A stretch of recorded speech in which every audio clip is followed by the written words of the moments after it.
Ladies and gentlemen, please welcome Alberto Del Rio's personal ring announcer, Ricardo Rodriguez. This is the entrance everyone's been asking to be able to check out, so I want to be quiet and let you hear this.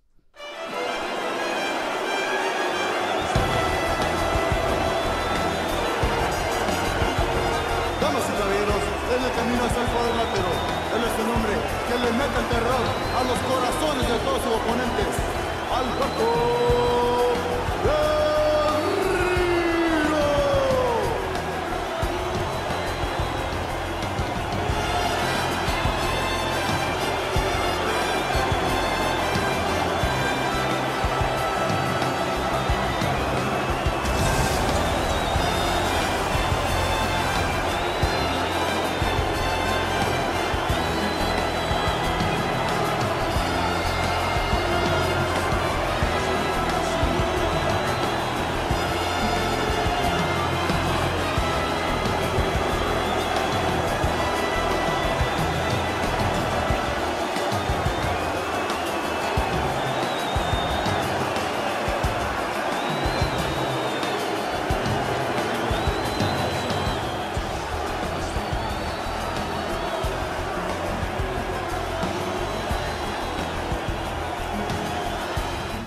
Facing off against Orton, so we'll go ahead and show that entrance. You guys can check that out. And his opponent, from St. Louis, Missouri, weighing 245 pounds, is the World Heavyweight Champion, Randy Orton. As soon as we get those assets, we'll be able to plug them in. So we're working hard. Hopefully we'll get them all in. There won't be any speed bumps on that, but you never know what might happen. So just rest assured that we are working hard to get it. You bring up a good point, Corey. You know, I've seen a lot of people talk about, seeing some videos come out of the event, and that, they're wondering where those sidetrons, minitrons, curvetrons, where some of that stuff is. Kind of tell them a little bit about, you're still working on the game. This isn't final. Just because we're showing it, it's not final. Just describe that process a little bit. Like, what's left? How much time truly is left? That's great. We are what we consider pre-alpha, which means that we are still heavily in the implementation and tuning phases. So what that means is that not everything is in just yet. We're also waiting to tune a lot of the systems. So systems like the AI, the reversals, or you might see some animation glitches here and there. Those are all just work in progress. We still have a good another month to go to polish up the game. So that's what we're working on now. Our designers are working really hard to go ahead and continue that work so that the final product can be really polished. And then we still have a couple of months of bug fixing as well, so that will be taking place. So if you do see any bugs, just remember it is early code. Great, great. So yeah, you guys are, right now the match just started off, and first thing you notice are, we've talked about it already, the different camera angle. What went into the decision to get that basic gameplay camera, closer and down lower?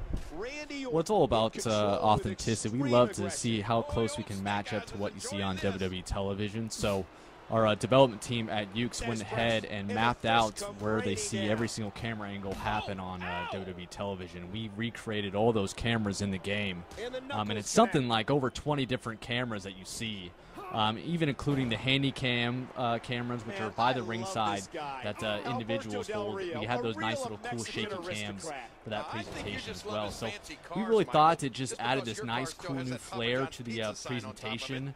Made it look like television, got you some really cool up-close shots. So overall, presentation-wise, we're really excited about that addition. Yeah, and I've already seen some mid-move camera adjustments. You guys did some of that this year too, right? Yeah, I mean, the goal is to really kind of capture the high spots in the match. So sometimes you'll see the camera cut and sometimes you won't. And so we have that all triggered on what we call a camera AI system. Actually, the entire AI drives which camera angle to go to. And so it will pick the best angle to capture. And sometimes it will cut to an angle that maybe doesn't get the best shot of the move. And we'll actually switch mid-move to another angle. So we have a really cool dynamic camera system that changes on the fly. Right, and actually we just saw our new submission system in the game, and we call it the Breaking Point submission system. Tell us a little bit about that.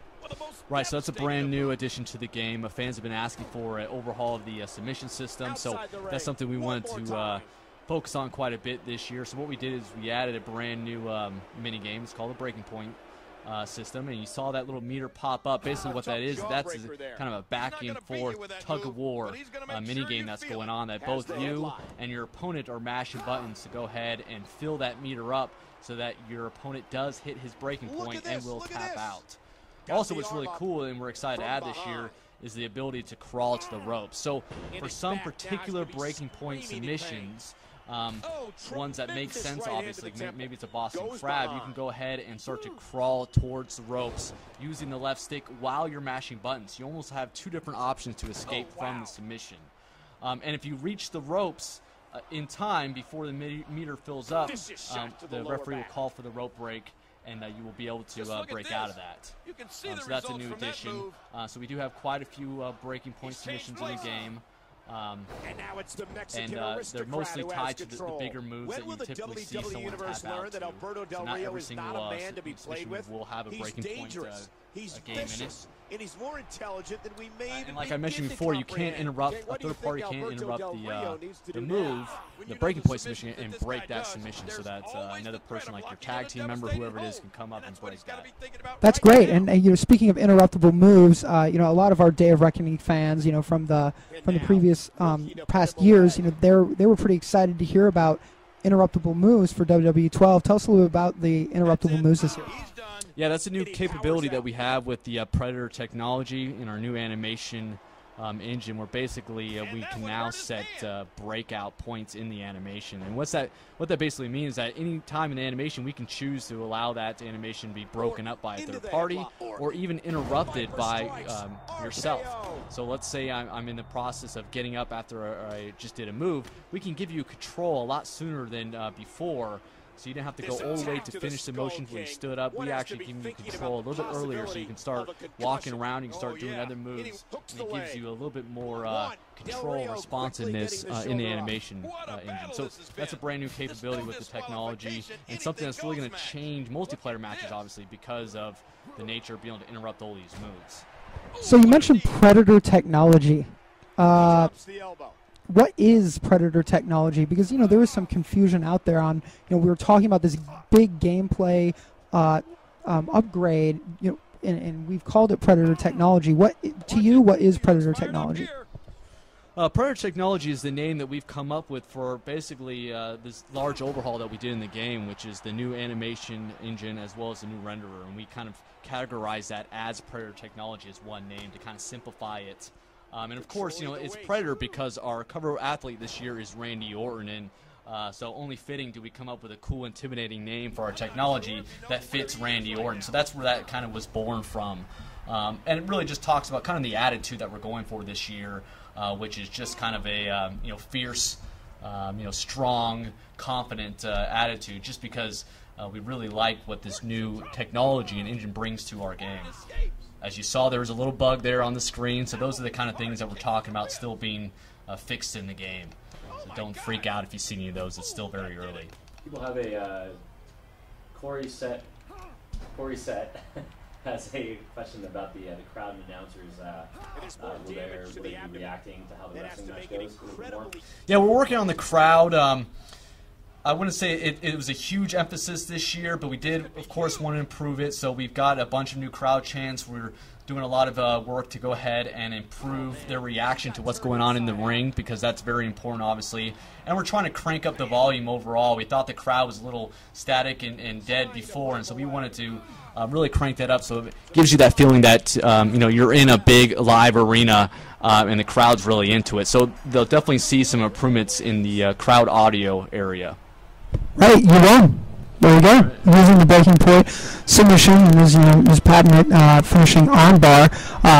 Guys, we're going to go into another match after this as well, but you know, going back to the gameplay a little bit, you know, what would you say to guys who are saying something like, you know, we have done that gameplay kind of, you know, overhaul, you know, upgrade, you know, what Predator technology, you know, whatever we're calling it right now, but what is it about that you know, someone would say, hey, I saw that move last year or in the SmackDown versus Raw series, and you addressed this on the message boards. But so tell us a little bit about, you know, your thoughts about that and why we're seeing some of the moves that we've seen before, and get into the